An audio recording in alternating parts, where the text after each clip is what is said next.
Me llamo... Bueno, no puedo decir mi nombre real.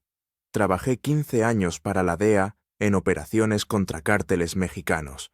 Estuve en Colombia, en México, en la frontera. Vi cosas que el público nunca sabrá. Participé en operaciones que oficialmente nunca existieron. Y ahora, retirado y viviendo con identidad protegida en algún lugar de Estados Unidos, voy a romper el silencio sobre la mentira más grande que he visto en mi carrera. La supuesta captura de Ismael Zambada García, el Mayo. La historia oficial dice que Joaquín Guzmán López lo traicionó, que lo subió engañado a un avión privado el 25 de julio de 2024, que lo entregó a autoridades estadounidenses en El Paso, Texas, que fue un golpe maestro de inteligencia. Mentira. Todo mentira.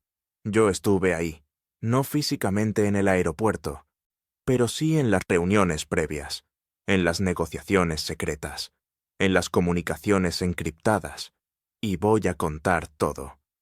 Porque ya no puedo vivir con esta farsa, porque la gente tiene derecho a saber que los gobiernos les mienten, que la guerra contra las drogas es teatro, que los buenos no son tan buenos y los malos negocian cuando les conviene. La captura del Mayo no fue captura, fue entrega voluntaria, fue un acuerdo, y yo fui testigo. Todo comenzó en 2021, 3 años antes de la supuesta captura. El Mayo tenía 73 años. Llevaba más de 5 décadas en el negocio. Había esquivado la justicia cuando todos los demás caían.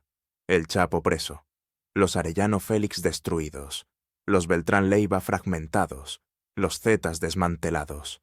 Pero el Mayo seguía libre, operando desde las sombras. Nunca pisó una cárcel. Nunca fue capturado. Era el fantasma perfecto, el narcotraficante más exitoso de la historia.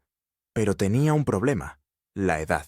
Su salud empezaba a fallar, diabetes avanzada, problemas renales, y la presión de Estados Unidos no paraba. Tenía indictments en múltiples cortes federales, órdenes de aprehensión con recompensas millonarias, y sabía que eventualmente iba a caer, por enfermedad, por traición, por error. Así que hizo lo que cualquier empresario inteligente hace. Negoció su salida. A través de abogados con conexiones en Washington.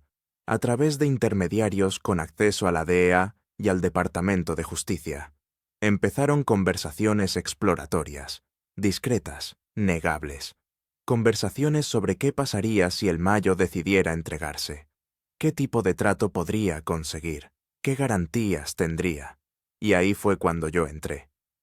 Me asignaron como uno de los enlaces, porque tenía experiencia con negociaciones de alto nivel, porque conocía México, porque hablaba español perfectamente, y porque confiaban en que mantendría el secreto. Las primeras reuniones fueron tensas. Los abogados del Mayo eran cuidadosos. No admitían nada directamente. Todo era hipotético, todo era condicional. Pero el mensaje era claro. Su cliente estaba dispuesto a considerar entrega voluntaria bajo ciertas condiciones. Primera condición, protección total para su familia. Que no fueran perseguidos, que no fueran acusados como coconspiradores, que pudieran vivir libres en México o donde quisieran. Segunda condición, reducción de sentencia. El Mayo enfrentaba cadena perpetua potencial. Quería garantía de que iba a salir vivo de prisión. Que con buen comportamiento pudiera tener libertad condicional en 10, máximo 15 años. A los 80 y tantos podría morir libre o en arresto domiciliario. Tercera condición, control sobre dónde sería procesado. No en Nueva York, donde los fiscales son implacables. No en California, donde las sentencias son brutales. Quería Texas, Distrito Western, donde los fiscales eran más razonables y donde podía negociar mejor. Cuarta condición, protección en prisión. Nada de población general. Instalaciones de máxima seguridad, pero con protección especial, sin riesgo de que otros presos lo mataran por órdenes externas. Y quinta condición, la más importante. La historia tenía que ser que lo capturaron, que fue traicionado, que las autoridades estadounidenses hicieron su trabajo, porque si se sabía que se entregó voluntariamente, perdía el respeto en México, su familia quedaba vulnerable, y su legado como el capo invencible se destruía. La DEA y el Departamento de Justicia debatieron durante meses. Había dos escuelas de pensamiento. Una decía que no se negocia con narcotraficantes, que era vergonzoso, que mandaba mal mensaje, que contradecía décadas de política antidrogas. La otra decía que era oportunidad única, que el Mayo tenía información invaluable sobre toda la estructura del cártel de Sinaloa, que podía testificar contra docenas de personas, que su captura, real o montada, sería victoria mediática enorme, que políticamente valía la pena. Al final ganó la segunda escuela, con algunas modificaciones a las condiciones del Mayo. Le ofrecieron 12 a 15 años con posibilidad de reducción por cooperación. Le garantizaron protección familiar con algunas excepciones. Si sus hijos cometían delitos nuevos, serían procesados. Le dieron Texas como venue. Le garantizaron prisión de seguridad máxima con protección. Y aceptaron la historia de la captura. Pero agregaron un elemento que el Mayo no pidió: culpar a Joaquín Guzmán López, hacerlo ver como traidor, porque necesitaban explicar cómo llegó el Mayo a Estados Unidos, y porque querían fragmentar al cártel de Sinaloa, crear conflicto interno, guerra entre facciones, debilitar la organización desde adentro. El Mayo objetó inicialmente. Dijo que eso causaría guerra, que iba a haber muertes, que Sinaloa iba a sangrar. Los negociadores estadounidenses dijeron que ese era precisamente el punto, que mientras ellos pelearan entre sí, no operaban eficientemente. El Mayo aceptó, con una condición final: que su familia supiera la verdad, que ellos entendieran que no fue traición real, que fue teatro necesario. Pasaron casi 3 años negociando cada detalle, cada palabra de los documentos, cada garantía legal, cada contingencia. Hubo momentos en que parecía que todo se iba a caer. El Mayo cambiaba de opinión. Sus abogados pedían más. La DEA ponía límites. El Departamento de Justicia se impacientaba. Pero finalmente, en abril de 2024, todo estaba listo. Los documentos firmados en secreto, los acuerdos sellados, las garantías aseguradas. Solo faltaba ejecutar. La fecha se fijó para julio, verano. Cuando el tráfico de noticias es más lento, y algo así dominaría ciclos completos. La logística se planeó meticulosamente. El Mayo volaría desde México en avión privado. No podía ser avión gubernamental, porque eso revelaría la verdad. Tenía que parecer avión privado de criminal. Joaquín Guzmán López, que estaba en el secreto parcialmente, actuaría como chivo expiatorio. Le dijeron que era parte de negociación para su padre, que si cooperaba, el Chapo tendría beneficios. Mintieron. Solo lo usaron. El plan era que el Mayo llegara al aeropuerto de El Paso, que agentes federales lo esperaran, que lo arrestaran en la pista, que se armara el show mediático y que comenzara la historia oficial. Yo estuve en las reuniones donde se discutió cada elemento, donde se decidió qué decir a la prensa, qué filtrar a periodistas, cómo controlar la narrativa. Era operación de propaganda tanto como operación criminal, y funcionó perfectamente. El 25 de julio de 2024, a las 3:30 de la tarde, el avión aterrizó en El Paso. Yo estaba en la oficina de campo de la DEA, viendo todo en tiempo real. Cámaras, comunicaciones, todo. El Mayo bajó del avión caminando tranquilo, sin esposas, sin resistencia. Sabía exactamente lo que iba a pasar. Joaquín Guzmán López bajó después, confundido, asustado, entendiendo demasiado tarde que él también era parte del arresto. Los agentes federales se acercaron, identificaciones, órdenes de arresto. Esposaron al Mayo, lo metieron a una van, lo llevaron a instalaciones federales. Proceso limpio, profesional, nada de violencia, nada de drama, porque todo estaba coreografiado. Una hora después empezaron los comunicados de prensa. DEA orgullosa de anunciar captura histórica. Departamento de Justicia felicitándose. Políticos en campaña usando esto como ejemplo de que están ganando la guerra contra drogas. Medios mexicanos especulando sobre traición. Analistas hablando de inteligencia brillante. Y nadie, absolutamente nadie, cuestionando la versión oficial. Porque era la historia perfecta. El capo invencible finalmente capturado.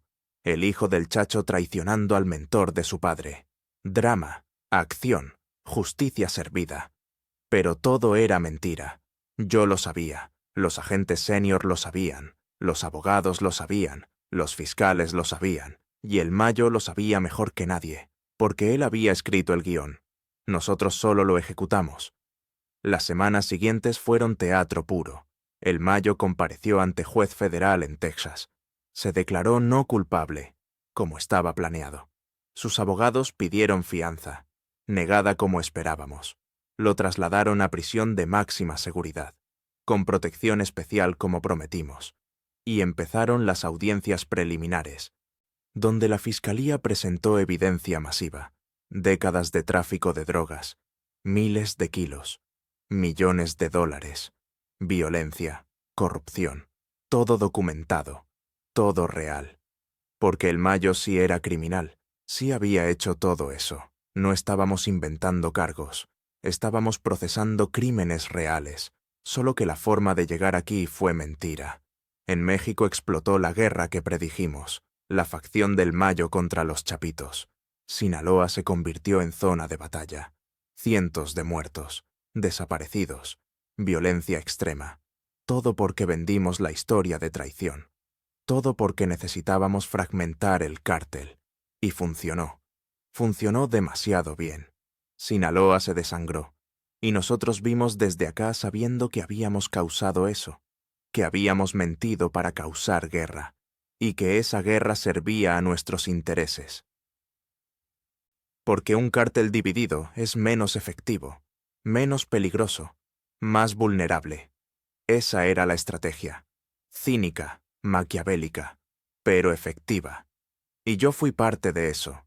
Por eso estoy hablando ahora, porque ya no puedo cargar con esa culpa. Los meses siguientes fueron de negociaciones de cooperación.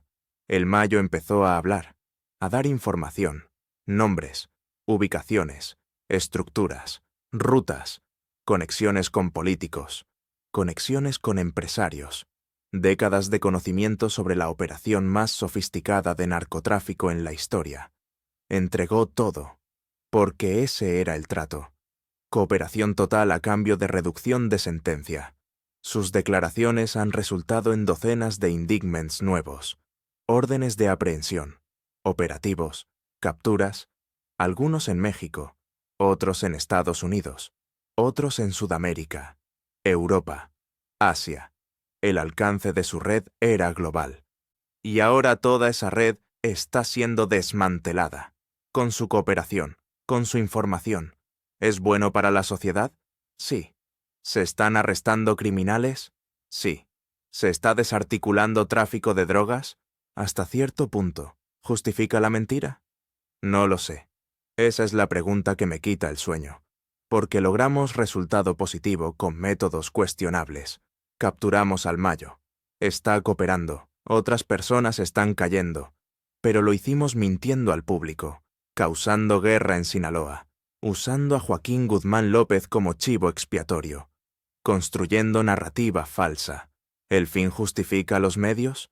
En la DEA nos enseñan que sí, que lo importante es el resultado, que la moral es lujo que no podemos permitirnos.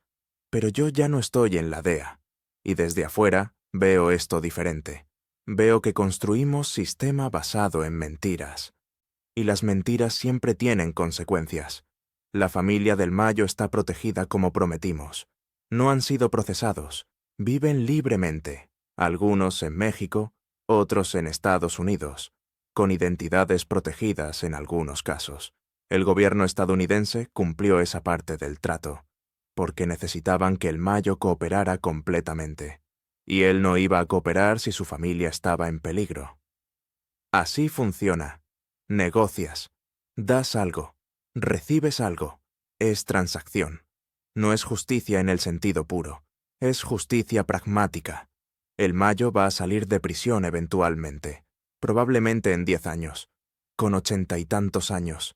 Débil, enfermo, sin poder. Pero libre técnicamente. Vivirá en algún lugar bajo supervisión. Arresto domiciliario probablemente. Y morirá en cama. No en tiroteo. No en celda. En cama. Cómodo. Protegido. Después de haber sido el narcotraficante más exitoso de la historia. ¿Es justo? Depende de cómo definas justicia. Para las miles de víctimas de la violencia que el cártel de Sinaloa generó, no. Para las familias destrozadas por adicción a las drogas que él traficó, no. Para la sociedad que sufre las consecuencias del narcotráfico, no. Pero para el sistema legal estadounidense, sí. Porque consiguió cooperación, consiguió información, consiguió más arrestos. Y en el cálculo pragmático del Departamento de Justicia, eso vale más que venganza. Vale más que castigo ejemplar. Vale más que justicia pura. Es transacción. Y todos salimos ganando algo, excepto la verdad. La verdad pierde. Joaquín Guzmán. López no sabía todo. Ese es un detalle importante. Sabía que había negociación. Sabía que iban a arrestar al Mayo. Pero no sabía que él también sería arrestado. Le prometieron que solo tenía que llevar al Mayo, que él saldría libre, que era parte de trato para su padre. Mentira. Lo usamos. Lo necesitábamos como parte de la historia, como el traidor, como el Judas del narcotráfico. Y funcionó. Ahora él también enfrenta cargos. También está cooperando. También está negociando su propio trato, porque aprendió rápido cómo funciona esto. Vio que su papá no salió beneficiado. Vio que lo usaron. Entonces decidió jugar el mismo juego. Dar información, cooperar, negociar. Es ciclo. Todos traicionan a todos. Todos cooperan cuando les conviene. Y el sistema se alimenta de esas traiciones. En México lo odian. Lo ven como el peor traidor de la historia del narcotráfico. Han puesto precio a su cabeza. Su propia gente quiere matarlo. Su familia ha sido amenazada. Todo porque nosotros construimos esa narrativa, porque necesitábamos villano creíble, y él fue perfecto, joven, ambicioso, hijo del Chapo, con motivo aparente para traicionar. La historia se vendió sola, y nadie cuestionó. Los medios la compraron completa, los analistas la repitieron, y se volvió verdad oficial. Aunque sea mentira, hay documentos que prueban todo lo que estoy diciendo. Emails entre abogados del Mayo y fiscales federales, memorandos internos de la DEA, grabaciones de llamadas, acuerdos firmados bajo sello judicial. Todo existe, todo está archivado en algún lugar clasificado del gobierno estadounidense. ¿Van a salir algún día? Probablemente no. Probablemente están sellados por décadas, clasificados por seguridad nacional, protegidos por acuerdos de confidencialidad, porque revelar esto sería vergonzoso. Sería admitir que mentimos, que montamos teatro, que causamos guerra para beneficio estratégico. Ningún político va a querer eso en su historial. Ningún fiscal va a querer ser el que admitió que negoció con el narcotraficante más buscado. Ningún agente de la DEA va a querer firmar con su nombre que fue parte de operación de engaño masivo. Entonces el secreto se mantiene, y la mentira se vuelve historia oficial. Se escribe en libros, se enseña en academias, se usa como ejemplo de inteligencia efectiva, y las futuras generaciones crecerán creyendo que el Mayo fue capturado por traición, sin saber que todo fue acuerdo, sin saber que él negoció cada detalle, sin saber que el gobierno estadounidense aceptó porque le convenía. Esa es la tragedia, que la historia la escriben los ganadores, y nosotros somos los ganadores en este caso. Entonces nuestra versión es la que prevalece, sin importar que sea falsa. He pensado mucho en por qué estoy contando esto. ¿Por qué arriesgo mi identidad protegida? ¿Por qué pongo en peligro mi pensión? ¿Por qué violo acuerdos de confidencialidad que firmé? Y la respuesta es simple. Porque ya no puedo vivir con la mentira. Porque vi cómo Sinaloa se desangró por la historia que construimos. Porque sé que hay familias destruidas porque nosotros dijimos que hubo traición. Porque hay jóvenes muriendo en guerra que nosotros causamos deliberadamente. Y eso pesa. Pesa en mi conciencia. Pesa en mi alma. Yo entré a la DEA creyendo que estaba luchando por el bien, que estábamos protegiendo a Estados Unidos del flagelo de las drogas, que éramos los buenos, pero después de 15 años aprendí que no hay buenos, solo hay intereses. El cártel de Sinaloa tenía interés en traficar drogas. Nosotros tenemos interés en justificar presupuestos billonarios para combatirlas. Los políticos tienen interés en parecer duros contra el crimen. Los medios tienen interés en historias dramáticas. Todos tenemos intereses, y la verdad se sacrifica en altar de esos intereses. Siempre. Sin excepción, la captura del Mayo es solo un ejemplo más, pero es ejemplo perfecto, porque demuestra hasta dónde estamos dispuestos a llegar. Mentir al público, causar guerra, usar personas como peones, todo para mantener la ilusión de que estamos ganando, cuando la realidad es que perdimos esta guerra hace décadas. La guerra contra las drogas es farsa. Ese es el secreto que nadie en el gobierno quiere admitir. Llevamos 50 años peleándola, trillones de dólares gastados, millones de personas encarceladas, decenas de miles muertas, y el resultado es que hay más drogas que nunca, más baratas que nunca, más puras que nunca, más accesibles que nunca. No estamos ganando, estamos perdiendo. Pero no podemos admitirlo, porque admitirlo significaría cambiar estrategia, significaría legalización, regulación, tratamiento en vez de castigo.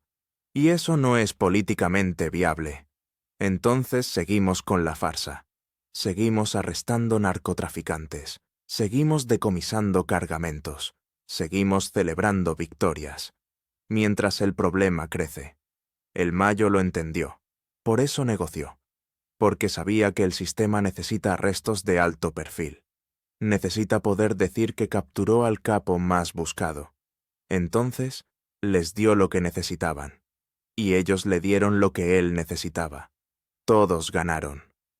Excepto el pueblo que cree que hay justicia real, que cree que el sistema funciona, que cree que estamos más seguros porque el Mayo está preso. No estamos más seguros. El cártel de Sinaloa sigue operando. Otros cárteles están llenando vacíos de poder. La violencia en México no ha bajado. El flujo de drogas a Estados Unidos no ha parado. Nada ha cambiado fundamentalmente. Solo cambiaron los rostros. Solo cambió la narrativa. Pero el problema sigue igual, o peor. Estoy contando esto sabiendo las consecuencias. Probablemente van a intentar identificarme. Probablemente van a negar todo lo que digo. Van a decir que soy agente descontento, que estoy inventando, que no tengo pruebas. Y tienen razón en que no puedo mostrar pruebas sin violar leyes federales graves, sin arriesgar ir a prisión por revelar información clasificada. Entonces es mi palabra contra la palabra oficial del gobierno, y la mayoría va a creer al gobierno, como siempre. Pero algunos van a dudar, algunos van a investigar, algunos van a hacer preguntas incómodas, y tal vez, solo tal vez, eventualmente la verdad completa saldrá.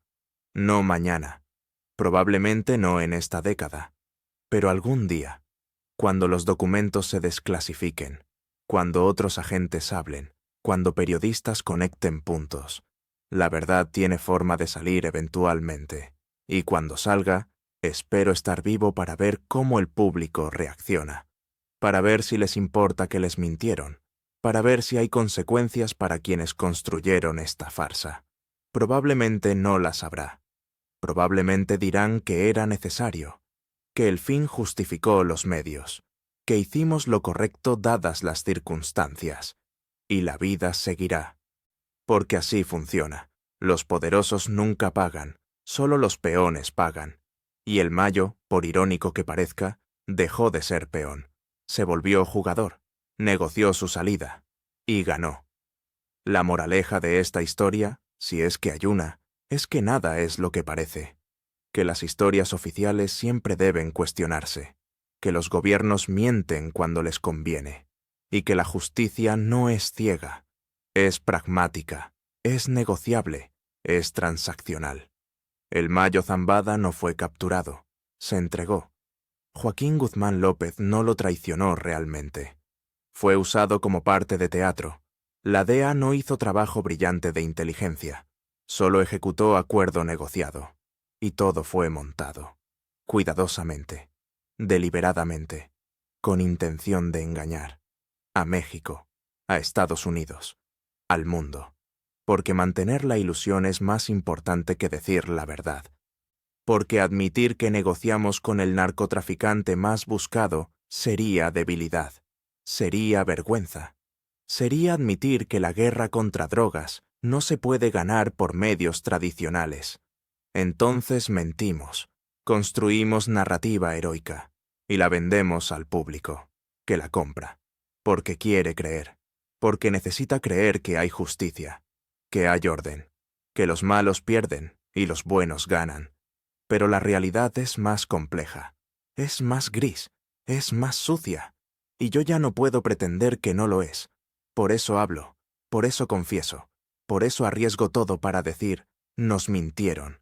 Y yo fui parte de esa mentira. Y lo siento, pero lo hice. Y ahora ustedes saben la verdad. ¿Qué hacen con ella es su decisión? Esta es mi confesión.